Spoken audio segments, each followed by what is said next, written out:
child injured. A 3-year-old girl was hurt after getting her hands on a gun. Atlanta police responded to an apartment off Cushman Circle in southwest Atlanta today. The girl was not shot, but glass shattered from gunfire grazed her on the stomach. Russia report. The Senate Intelligence Committee concluded Russia launched an aggressive effort to help President Trump in the 2016 election.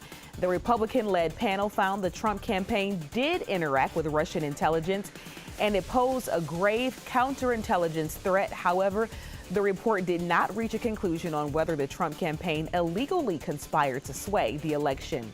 Switching to virtual, Notre Dame University is going online for 2 weeks. The move comes as a new rash of coronavirus cases hit the campus. Notre Dame is the second major school to change its mind about in-person classes in 2 days.